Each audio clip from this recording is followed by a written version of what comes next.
नमस्कार, आप देख रहे हैं जिम से आजकल न्यूज और मैं हूं आपके साथ श्रुति।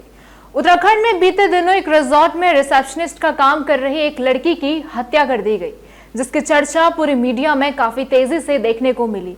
तो क्या है पूरी खबर और साथ ही ये खबर हम सभी के लिए क्यों जरूरी है, आइए जानते हैं। उत्तराखंड में ऋषिकेश के वनतरा रिजॉर्ट में रिसेप्शनिस्ट का काम कर रही 19 साल की अंकिता भंडारी की हत्या के मामले ने हर तरफ चर्चाओं का माहौल बनाया। पुलिस के मुताबिक अंकिता की हत्या रिजॉर्ट संचालक पुलकित आर्य और रिजॉर्ट के मैनेजर सौरभ भास्कर के साथ मिलकर एक दूसरे आदमी अंकित ने की। आरोप है कि पुलकित आर्य की ओर से अंकिता को प्रोस्टिट्यूशन के काम में धकेला जा रहा था और जब अंकिता ने इसका विरोध किया और ये बात दूसरों को बताने की धमकी दी तो उसे नहर में फेंक दिया गया, जिसमें डूबकर अंकिता की मौत हो गई। फिलहाल पुलिस ने अंकिता की हत्या के सभी आरोपियों को गिरफ्तार कर लिया है। वहीं अब लोग भी अंकिता के हत्यारों की फांसी की मांग कर रहे हैं। अब आप सोच रहे होंगे कि ये खबर जब हर तरफ चर्चा में बनी रही तो फिर मैं इस खबर को क्यों दोबारा बता रही हूँ। दरअसल मेरा मकसद आपको बोर करना नहीं है, बल्कि इस बात पर गौर करवाना है कि आमतौर पर कामकाजी या नौकरी करने वाली महिलाओं को किन किन परेशानियों का सामना करना पड़ता है, जिसके चलते उनकी जिंदगी पर क्या असर पड़ता है और साथ ही ये महिलाओं को आगे बढ़ने से किस तरह रोकता है। सबसे पहले आपको बता दूं कि world economic forum 2021 global gender gap report के मुताबिक भारत में महिलाओं की अनुमानित कमाई पुरुषों की आय का केवल 5वां हिस्सा है, जो कि भारत को वैश्विक स्तर पर 10वें पायदान पर रखता है। विश्व बैंक के मुताबिक लेबर फोर्स पार्टिसिपेशन में भी भारत की महिलाएं काफी पीछे हैं। यहां तक कि पुरुषों के मुकाबले महिलाएं 9.8 गुना कम वेतन पर काम करती हैं। पुरुषों और महिलाओं के लिए कार्यस्थल पर कभी भी समान नहीं रहा है। समान योग्यता रखने के बावजूद महिला कार्यकर्ताओं को पुरुषों की तुलना में कम वेतन दिया जाता है।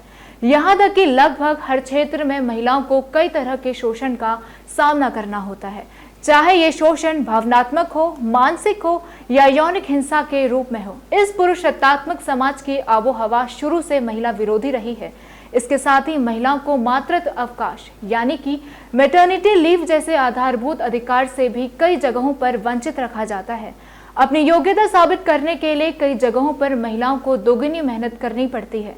बता दूं कि ज्यादातर किसी भी ऑफिस के शीर्ष पदों पर आमतौर पर पुरुषों का कब्जा है, जबकि यदि उस ऑफिस में योग्य महिलाएं भी समान रूप से हों, जो कि उन जिम्मेदारियों को निभाने में पूरी तरह से सक्षम होती हैं, तब भी उन्हें कम आंका जाना एक सामान्य बात है।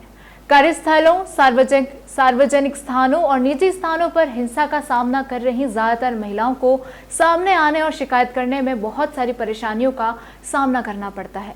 यहाँ तक कि कर्मचारी अक्सर शिकायत करने वाली महिलाओं को बाहर कर देते हैं, या फिर ये कह सकते हैं कि कोई भी उस महिला के साथ काम करना नहीं चाहता जो अपने साथ कुछ गलत होने पर शिकायत करती है, क्योंकि ये संस्थान की प्रतिष्ठा को यानी कि किसी भी संस्थान की सो कॉल से प्रतिष्ठा को गलत उजागर करता है। इस तरह के शोषण के खिलाफ महिलाओं को कानूनी आधार देते हुए साल 2013 में महिलाओं का कार्यस्थल पर लैंगिक उत्पीड़न निवारण प्रतिषेध एवं प्रतितोष अधिनियम 2013 कानून का गठन किया गया, जिसके अंतर्गत यदि कार्यस्थल पर महिला का यौन उत्पीड़न उस कार्यस्थल पर काम कर रहे किसी व्यक्ति के द्वारा किया जाता है तो उस व्यक्ति के खिलाफ कार्रवाई करते हुए उसे निलंबित करने का प्रावधान है। पर इन सब के बावजूद शोषण के शिकार हुई महिलाओं के लिए सामने आना आसान नहीं है। महिलाओं को तमाम ऐसे मानसिक और भावनात्मक कठिनाइयों का सामना करना पड़ता है कि इससे थककर ज्यादातर महिलाएं या तो शिकायत वापस ले लेती हैं या फिर शिकायत करती ही नहीं है।